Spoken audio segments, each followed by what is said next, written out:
worrying is not a good feeling. And yet, even if we know that worrying is bad for us, we keep on doing it. Alam mo na masama sa iyong pag-iisip, masama sa iyong kalusugan, ang palaging nag-aalala. Pero bakit palagi mo itong ginagawa? Kailangan po nating maunawaan ang pagkakaiba ng pag-aalala at ng pananalangin. Kung gusto po natin maging masaya at payapa ang ating buhay. The first difference is worry is a conversation with ourselves, with things that we cannot change.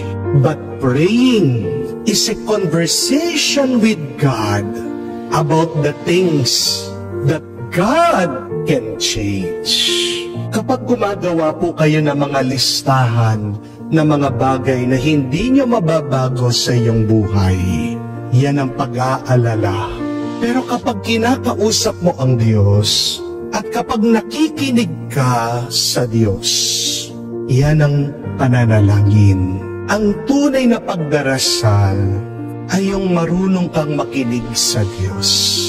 Kung nagdadasal ka at hindi ka nakikinig sa sinasabi ng Panginoon sa iyo, baka ikaw lang ay nagrereklamo at baka ikaw ay nag-aalala pa lalo. If you want to remove your worry in life, then you should listen to what God will do for you. Do not think about the things that you cannot do. Amen? Second, worry is stressing about things that you cannot control. But praying is letting God to take control. Totoo naman po na nakaka-stress kapag wala tayong alam tungkol sa isang bagay o sa isang trabaho. Hindi po ba? Kapag pinagmaneho ka, na wala ka namang kaalam-alam tungkol sa pagmamaneho, siguradong maaksidente ka, masasaktan ka, makakabangga ka. Kung papalutuin ka, hindi ka naman marunong magluto, makakasunog ka at baka malason mo pa yung mga pagluluto mo. Kung magninegosyo ka, na wala ka namang kaalam-alam dyan sa negosyong yan, di ba malulugi ka? Yan ang kasalanan ng napakarami din sa inyo. Porket ba uso ang isang negosyo, ang isang business, ginagawa ng maraming tao, nakikigaya ka. Pinapasukan mo yung business na yan na wala kang kaalam-alam. Anong nangyayari sa iyo? Nasasayang lang ang pera mo. Amen? Kaya nga nai-stress ka. Kasi pilit mong ginagawa ang isang bagay na wala ka naman kaalam-alam. Pilit mong kinokontrol ang isang bagay na wala kang kontrol.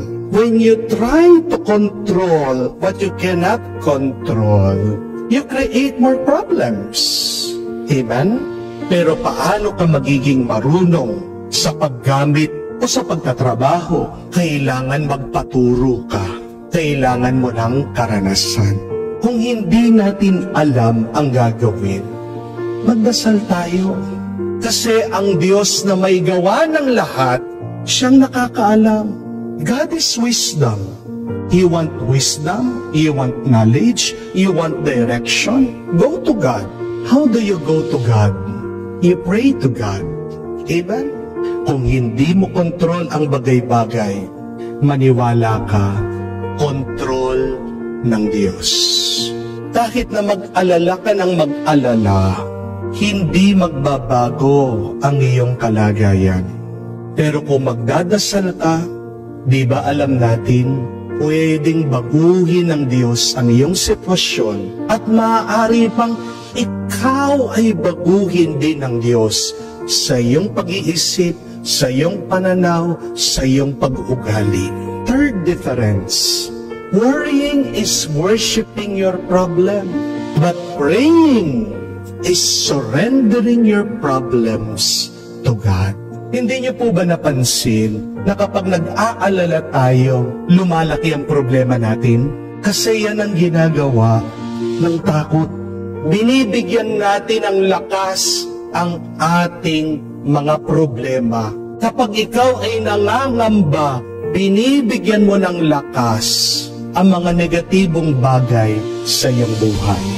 Pero kapag nagdadasal ka, binibigyan ka ng lakas ng Diyos na harapin mo ang anumang problema sa buhay mo.